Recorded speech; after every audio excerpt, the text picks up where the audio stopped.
Series মরুর ছোট্ট বন্ধু। ফেরিস্টারা কি আমাদের দেখে?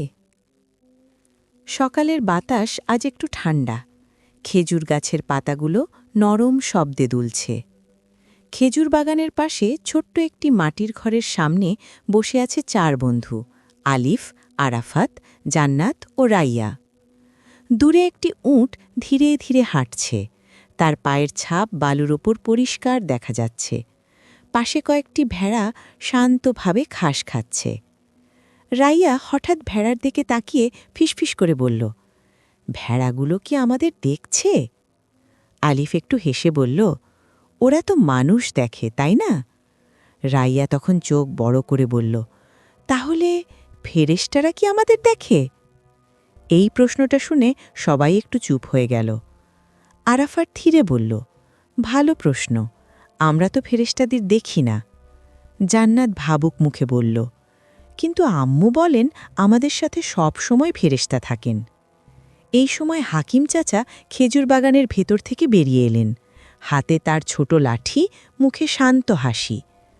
তোমরা কি নিয়ে কথা বলছ? হাকিম চাচা জিজ্ঞেস করলেন। আলিফ বলল, চাচা, রাইয়া জানতে চায় ফেরেশতারা কি আমাদের দেখে? হাকিম চাচা ধীরে বসে পড়লেন।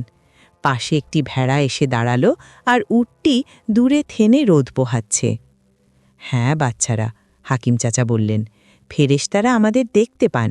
আল্লাহ তাদের এমনভাবেই সৃষ্টি করেছেন। রাইয়া একটু ভয় পেয়ে গেল। সব সময়? সব সময়, চাচা মৃদু হেসে বললেন। আল্লাহ আমাদের সাথে 2 জন ফেরেশতা রেখেছেন। একজন ভালো কাজ লেখেন আর একজন খারাপ কাজ লেখেন। আলিফ বিস্ময়ে বলল, আমরা যখন খেলি তখনও? হ্যাঁ, চাচা বললেন, তোমরা যখন সত্য বলো, দয়া করো, সালাম দাও, সবই তারা লেখেন। জান্নাত খেজুর গাছের দিকে তাকিয়ে বলল, তাহলে যখন আমরা খারাপ কিছু করি? হাকিম চাচা একটু গম্ভীর হয়ে বললেন, তখনও ফেরেশতারা দেখেন, কিন্তু আল্লাহ খুব দয়ালু, তিনি চান আমরা ভুল বুঝে ঠিক হয়ে যাই। আরাফাত মাথা নেড়ে বলল, তাহলে আমাদের সব সময় ভালো হওয়ার চেষ্টা করা উচিত।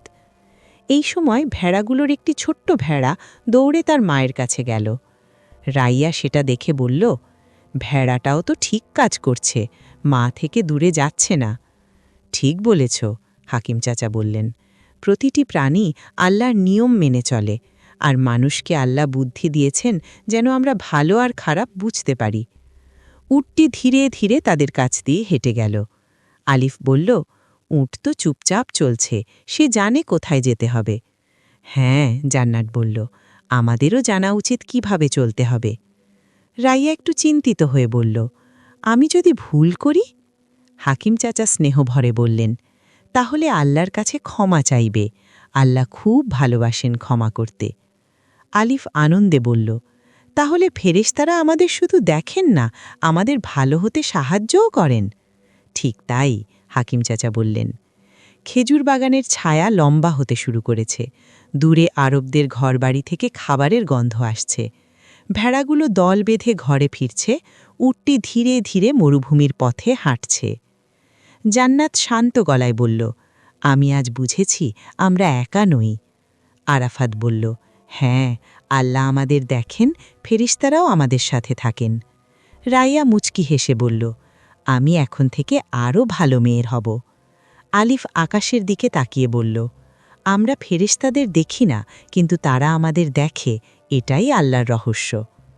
4 বন্ধু একসাথে খেজুর বাগানের মাঝে দাঁড়িয়ে রইল। মরুভূমির শান্ত বাতাস, উট আর ভেড়ার ধীর চলা, সব মিলিয়ে তাদের মনে বিশ্বাস আর শান্তি ভরে গেল। এই পর্বের শিক্ষা, আল্লাহ ফেরেশতাদের সৃষ্টি করেছেন আমাদের আমল লেখার জন্য।